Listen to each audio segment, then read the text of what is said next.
بسم اللہ الرحمن الرحیم۔ السلام علیکم۔ فارم 47 کی حکومت نے پاکستان کو عجیب دورائے پر کھڑا کر دیا ہے۔ جمہوریت آئین قانون کو کچل کر جس انداز کے اندر عمران خان اور تحریک انصاف کے خلاف بوگس مقدمات بنائے گئے، اب بالآخر ججز اور جرنیل آپس کے اندر ٹکرا گئے ہیں اور اس کا الٹیمیٹ جو نتیجہ ہے وہ بڑا خطرناک ہو سکتا ہے۔ رات گئے اس کے اندر بڑی عام پیش رفت ہوئی ہے، اس کی کچھ تفصیل اس ویڈیو میں آپ کے سامنے رکھنی ہے۔ اور دوسری جو بڑی ڈیولپمنٹ ہے اس کا تعلق سوشل میڈیا سے ہے، چونکہ اس وقت آپ دیکھ رہے ہیں 8 فروری کو تحریک انصاف کو تمام تر مظالم کے باوجود جو مینڈیٹ ملا اس کی بنیادی وجہ سوشل میڈیا ہے۔ سوشل میڈیا کو چونکہ الیکٹرانک میڈیا کو کنٹرول کیا گیا اور سوشل میڈیا کنٹرول میں نہیں آتا، بیرون ملک اوورسیز ہوں یا پاکستان کے اندر جو موجود مختلف لوگ ہیں، جو عوام کا اظہار رائے کا پلیٹ فارم ہے جہاں پر وہ اپنی رائے کا آزادانہ اظہار کرتے ہیں، اس کو روکنا اس حکومت اور اس اسٹیبلشمنٹ کے لیے بڑا ضروری ہو گیا ہے۔ پنجاب اور وفاق کے اندر جو اس حوالے سے قانون سازی ہے اس حوالے سے ایک بڑی پیش رفت ہوئی ہے اور اب یہ ڈنڈا پکڑا دیا گیا اور پرانا ایک عام مورا جو ہے اس کو دوبارہ جو ہے اس کی ذمہ داری دی گئی ہے۔ تفصیل میں نے آپ کے سامنے رکھنی ہے۔ پاکستان اور بھارت کبھی آپس کے اندر بڑے مد مقابل سمجھے جاتے تھے، لیکن مودی نے کس طرح پاکستانیوں کو پانی پانی کر دیا۔ اگر تھوڑی سی ہمارے اندر ایک شرم ہو بحیثیت قوم ہم کہاں پہ پہنچے ہیں، اس کے ذمہ دار کون ہیں، یہ تو یقیناً ہم روز ڈسکس کرتے ہیں۔ یہ ڈیٹیل بھی آپ کے سامنے رکھنی ہے۔ امید ہے آپ ویڈیو سماعت کریں گے اور اپنے قیمتی فیڈ بیک سے ضرور آگاہ کریں گے۔ اس وقت پاکستان اور بھارت کا بظاہر کوئی مقابلہ نہیں ہے۔ دنیا کے تمام جو بڑی کمپنیز ہیں، آپ کو علم ہے، وہاں پر عام بھارتی لوگ بیٹھے ہوئے ہیں، حتیٰ کہ یوٹیوب، فیس بک، باقی جتنی ایپس ہیں وہاں بھی ہمیں واضح طور پر بھارتیوں کی اکثریت نظر آتی ہے۔ اسی طرح جو دنیا کی ٹاپ بزنس کمپنیز ہیں وہاں بھی جو بھارتی ہیں ان کا کوئی ثانی نہیں ہے، اور پھر 1.25 ارب کی آبادی کا ایک ملک ہے اور یہ تمام ممالک کی یہ مجبوری ہے، حتیٰ کہ اس وقت جو عرب ممالک ہیں وہ بھی پاکستان کو یقیناً اسی طرف اشارہ کر رہے ہیں کہ آپ کو بھارت کے ساتھ معاملات بہتر کرنے ہوں گے، اور کشمیر کا جو پرانا آپ کا موقف ہے اس کو آپ کو آہستہ آہستہ جو ہے آپ دیکھ رہے ہیں اس وقت کشمیر کی زیادہ بات نہیں ہوتی۔ فلسطین پالیسی پہلی مرتبہ پاکستان نے تبدیل کی ہے اور پاکستان نے فلسطین کے حق میں جو مظاہرے کرنے والے لوگ ہیں ان کو نہ صرف گرفتار کیا ہے بلکہ تشدد کا نشانہ بنایا جا رہا ہے۔ اچھا، اب یہاں پہ ایک چیز اور ہے اور اس کا جو تعلق ہے وہ بڑا دلچسپ ہے۔ مودی نے چونکہ انتخابات ہو رہے ہیں اور جو بھی وہاں پہ جو سیاسی جماعتیں ہوتی ہیں وہ اسی طرح لڑائی لڑتی ہیں کہ بھائی دیکھا ہم نے آج پاکستان کو کہاں پہنچا دیا ہے۔ تو یہ ایک کلپ ہے، تھوڑا سا ذرا یہ سنیے گا۔ آج آپ دیکھیے جو پاکستان 70 سالوں سے بھارت کو پریشان کر رہا تھا، جس کے ہاتھ میں بم کا گولا رہتا تھا، آج اس کے ہاتھ میں بھیک کا کٹورا ہے۔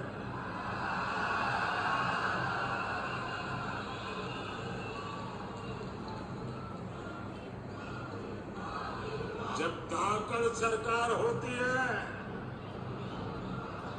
تو ایسے ہی دشمن کانپتا ہے۔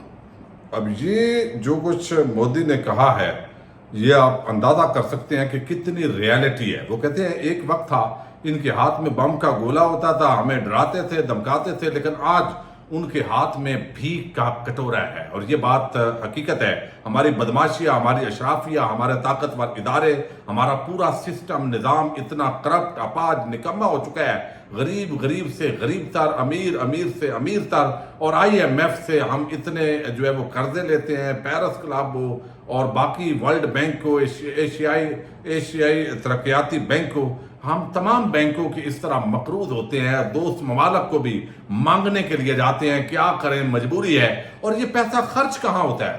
آپ دیکھیے شوگر مافیا، اسی طریقے سے گندم مافیا، پھر جو ہے وہ میڈیسن مافیا، ہر چیز کے اندر آپ کو مافیا نظر آئے گا، اور اوپر تمام جو مافیا ہے وہی اصل میں اقتدار کے اندر ہوتا ہے۔ کوئی ایک پارٹی میں، دوسری میں، تیسری میں اور اس وقت بھی آپ دیکھیے کہ کسان کو بدحال کر کے شوگر مافیا جو ہے وہ اپنے جو ہے وہ موج مستی کر رہا ہے. اور اب چینی کے کرائسس کی بھی باتیں ہو رہی ہیں. تو آج انہوں نے کہا مودی نے کہ پاکستان بھیک کا کٹورا پکڑ کے آج پوری دنیا کے اندر چل رہا ہے, اور یہ بات ریئلٹی ہے. اب 300 ارب روپے کو پورا کرنے کے لیے ہمارا جو بجٹ ہے اس کے اندر وفاق کے اندر کٹ کیا جائے گا, وہ ایک علیحدہ سٹوری ہے. یہ ایک مکھی ہے, اس کے ساتھ ساتھ جو ہے وہ معاملہ چلتا رہے گا. اچھا, اب سوشل میڈیا جو ہے وہ چونکہ تمام کرتوت سامنے لے آتا ہے, ڈیجیٹل میڈیا, الیکٹرانک میڈیا اور پرنٹ میڈیا کو مینج کر لیا گیا, اشتہار دیے جاتے ہیں, پھر مرضی کے پروگرام کیے جاتے ہیں, اینکرز کو خبریں فیڈ کی جاتی ہیں. تو جیسا چاہ نون لیگ پیپلز پارٹی کے حق میں کمپین چلا رہی, لیکن سوشل میڈیا نہیں مانا. وہ اس وقت قیدی نمبر 804 کے ڈنکے جو ہے وہ جلا رہا ہے, اور کچھ لوگ سمجھتے ہیں کہ پی ٹی آئی بڑا خرچ کرتی ہے. یہ بات حقیقت نہیں ہے. موسٹلی والنٹیئرز ہیں, اور پاکستان کی جو اکثریت ہے وہ چونکہ تحریک انصاف کے ساتھ ہے, عمران خان کی ہمدرد ہے, تو اس لیے جو ہے وہ لگتا ہے کہ یار یہ بڑا اس پہ پیسہ خرچ کر رہے ہیں. لیکن آج اس حوالے سے پنجاب کی جو حکومت ہے اس نے الیکٹرانک کرائم جو بل ہے ڈیفامیشن لا کے عنوان سے وہ پیش کر دیا, اور اس کا بنیادی مقصد یہی ہے کہ ہم نے اظہار رائے کو کس طرح دبانا ہے. حد کے عزت پنجاب 2024 یہ قانون پیش کیا گیا ہے. مجتبیٰ شجاع الرحمان جو وزیر پارلیمانی امور ہیں انہوں نے پیش کیا ہے. صحافیوں نے احتجاج کیا ہے. بل کے تحت پھیلائی جانے والی جھوٹی اور غیر حقیقی خبروں پر حد کے عزت کا کیس ہو سکے گا. بل کا یوٹیوب, ٹک ٹاک, ایکس, ٹویٹر, فیس بک, انسٹاگرام کے ذریعے پھیلائی جانے والی جعلی خبروں پر اطلاق ہوگا. اب یہ خبریں بعض اوقات جعلی نہیں ہوتی, خبریں ریالٹی بیس ہوتی ہیں, لیکن ثابت کرنا بڑا مشکل ہو جاتا ہے. یہ مسئلہ ہے جس کو صحافتی آزادی پوری دنیا کے اندر ہوتی ہے. اگر کوئی معاملہ بہت ہی سنگین ہو تو یقیناً اس پہ کارروائی کے اندر کوئی حرج نہیں ہے. وفاق کے اندر اب یہ نیشنل میڈیا کے بعد سوشل میڈیا پر معلومات روکنے کے ایجنڈے کا منصوبہ تیار کر دیا گیا ہے, اور اس پر بھی جو صحافی ہیں انہوں نے احتجاج کا اعلان کیا ہے, لیکن رانا ثناء اللہ اس کو دوبارہ لانچ کر دیا گیا ہے. وزیر اعظم کے مشیر کی حیثیت سے اس کو اس عام کمیٹی کا سربراہ بنایا گیا, اور پرانے اس کردار کی جو ایک ڈنڈا آپ چلائے گا سوشل میڈیا پر, چونکہ اس وقت وہ مشیر خزانہ جو ہے وہ داخلہ تو نہیں ہے, لیکن یہاں پہ وہ اپنی جو اہلیت ہے وہ ضرور دکھائیں گے. تو رانا ثناء اللہ کے دوبارہ اس کام کے اندر بھی انٹری ہوئی ہے جو ان کا پرانا کام ہے. اچھا, اب رات گئے ایک اور جو بڑی ڈیولپمنٹ ہوئی ہے اس کا تعلق ہے جو اسلام آباد ہائی کورٹ کے اندر جو ہے وہ آپ کو علم ہے, جسٹس محسن اختر کیانی نے جو صحافی اور سوشل میڈیا ایکٹیوسٹ اور شاعر احمد فرحاد ان کے جو اغوا کا معاملہ ہے اس پر جو جسٹس محسن اختر کیانی نے تحریری حکم نامہ جاری کیا ہے, جس میں سیکرٹری داخلہ اور سیکرٹری دفاع کو 3 بجے آج طلب کیا ہے. اس حکم نامے کے اندر تو رئی صحیح کسر نکال دیا, اور حکومت کے جو وزیر ہیں اور باقی مشیر ٹیلی ویژن چینلز پر بیٹھ کر ان کی دوڑیں لگیں, اور مسلسل انہوں نے پریس کانفرنسز اور میڈیا کے ذریعے جو باتیں کی وہ مزید متنازع ہے. اب اس کے اندر 2-3 پوائنٹ بڑے عام ہیں جو مزید آگے آپ سمجھیں کہ ججز اور جرنیل یا اسٹیبلشمنٹ اور عدلیہ کے درمیان یہ ایک بڑا محاذ کھڑا ہو گیا ہے. اب اس کے اندر جو ہے اسلام آباد ہائی کورٹ نے ISI حکام کو شامل تفتیش کرنے کا حکم دیا ہے. یہ تحریری طور پہ جو حکم نامہ ہوتا ہے, چونکہ ریمارکس تو آتے ہیں لیکن بعض ازاں تحریری جو حکم نامہ ہوتا ہے وہ اصل جو ہے وہ ڈٹرمن کر رہا ہوتا ہے. اب اس کے اندر کہا گیا ہے کہ ISI کے حکام کو شامل تفتیش کیا جائے. SSP آپریشنز اور پولیس حکام ISI کے حکام کو شامل تفتیش کریں اور ان کے بیانات کی روشنی میں رپورٹ کل تک جمع کروائیں. یعنی آج وہ رپورٹ جو ہے یہ 3 بجے کہا گیا کہ آپ نے پیش کرنی ہے. وہ پولیس نے ISI کے سیکٹر کمانڈر اور عام آفیشلز کے ساتھ جو ہے مل کے وہ رپورٹ جمع کروانی ہے. اب صحافی احمد فرحاد کیس میں جو مغوی کی اہلیہ کو فون پر یقین دہانی کروانا وہ بھی گلے پڑا ہے. اب تحریری حکم میں ISI پر اغوا کا الزام عائد کیا گیا ہے. ISI کی جانب سے کہا گیا کہ مغوی کی اہلیہ کو یقین دہانی کروائی گئی تھی کہ مغوی سنیچر کی رات یعنی ہفتے کی رات تک واپس آ جائے گا, اس لیے درخواست گزار نے پٹیشن واپس لینے کی استدعا کی تھی. تاہم یقین دہانی کے باوجود مغوی بازیاب نہیں ہوا اور معاملہ پیر تک لٹکتا رہا. اس تمام صورتحال کو دیکھتے ہوئے بادی نظر میں اغوا کا الزام خفیہ ایجنسی ISI پر عائد ہوتا ہے. تو یہاں پر سیدھا ISI جو ہے اس ایجنسی پر الزام لگا دیا گیا ہے, اور پھر اس کیس کے اندر وزارت دفاع اور آئی ایس آئی پر عدم اطمینان کا اظہار کیا گیا. اغوا کا براہ راست الزام بھی خفیہ ایجنسی آئی ایس آئی پر آتا ہے.